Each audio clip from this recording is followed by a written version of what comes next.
Hey guys, welcome along to Fab Rugby for a very special day. If you've seen some of the bits we've done already on the channel, and all we're doing today is we've teamed up with Looseheads, and we're encouraging you to get in touch with friends and maybe old teammates you haven't played with in a long while.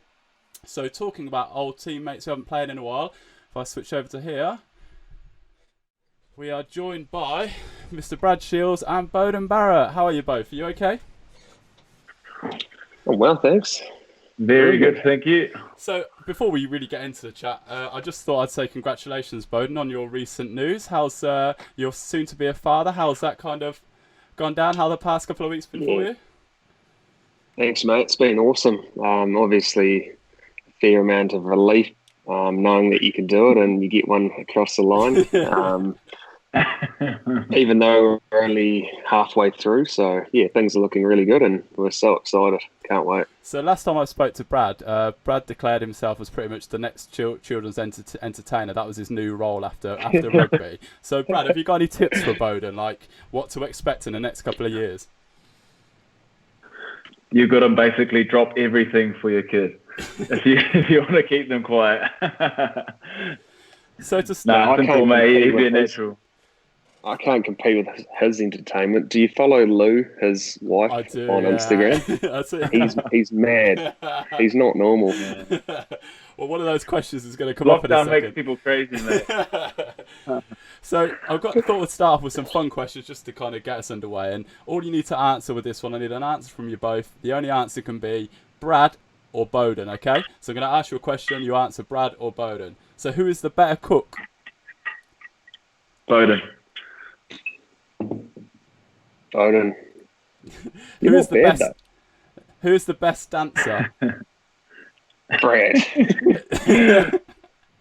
I'm going to say Beauden because he knows the dirty dancing movie move. Okay. Who is weirder in the changing rooms? Brad. Brad's weird. Who is most likely to have the tidier house? Beauden. Probably at the moment, yeah. Give it a couple of months. Yeah. Yeah, true. Who was most likely to get female attention growing up? Brad. No, he's legit. Who trains harder? Brad. He's a maniac. Honestly. I'll say, yeah, but I think Bodie trains a bit smarter. I think Brad's daughter's definitely going to be up there as well soon. The way she's training in the paddock, I tell you, she's doing well. Most likely to play a prank on a teammate. Probably Brad.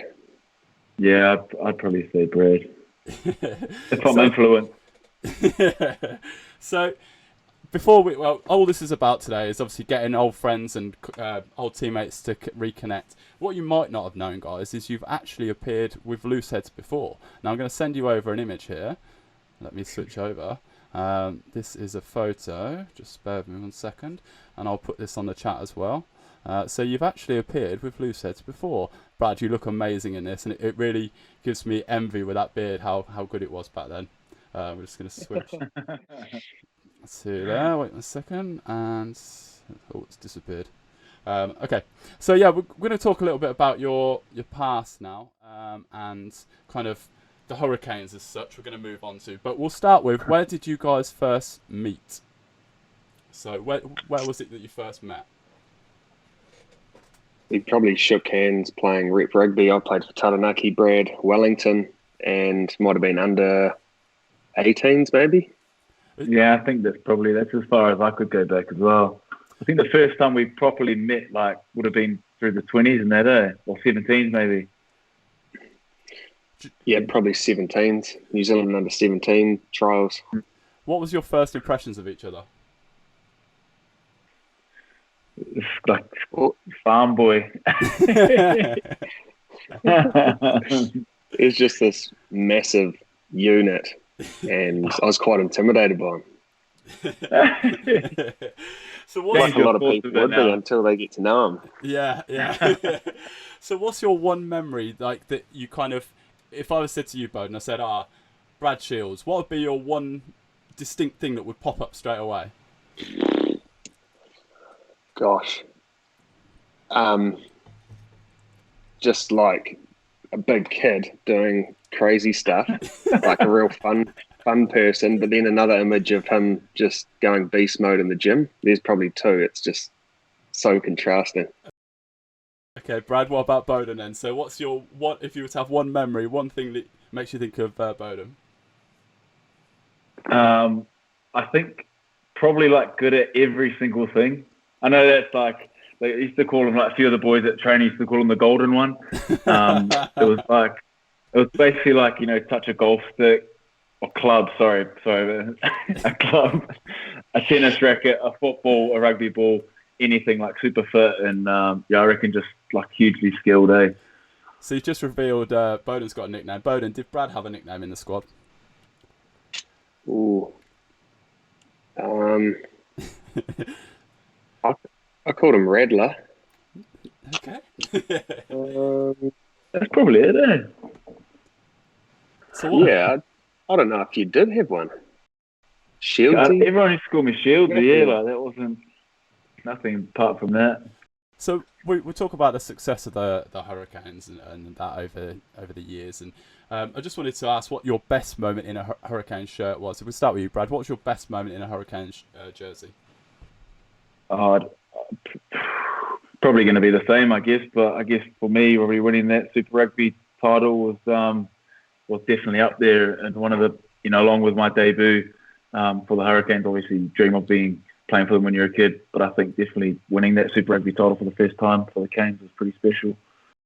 How about Beauden? What's your best moment in the Hurricanes jersey? Yeah, certainly winning the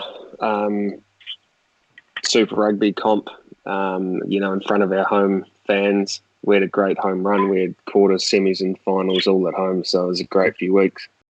Amazing. So what's the worst moment though? What's the moment where you go, oh, that was a bad moment to be wearing a Hurricanes jersey? Probably the year before for me, losing in the final at Westpac Stadium against the Highlanders. Yeah, I know it's not the easy option, but I think it's probably the same for me. Like, I think because we knew we were better than, not better, but I think we knew we should have done better technically. So probably that was probably the hardest sort of night I've had in the Hurricanes jersey. So we move on to a little bit on the international stage. I just want to talk a little bit about playing against each other. That must have been quite a strange feeling for you to play against each other. What was it like? Let's start before the game. Were you texting each other before, saying I'll see you tomorrow? Was it kind of just like you kind of saw each other on the day?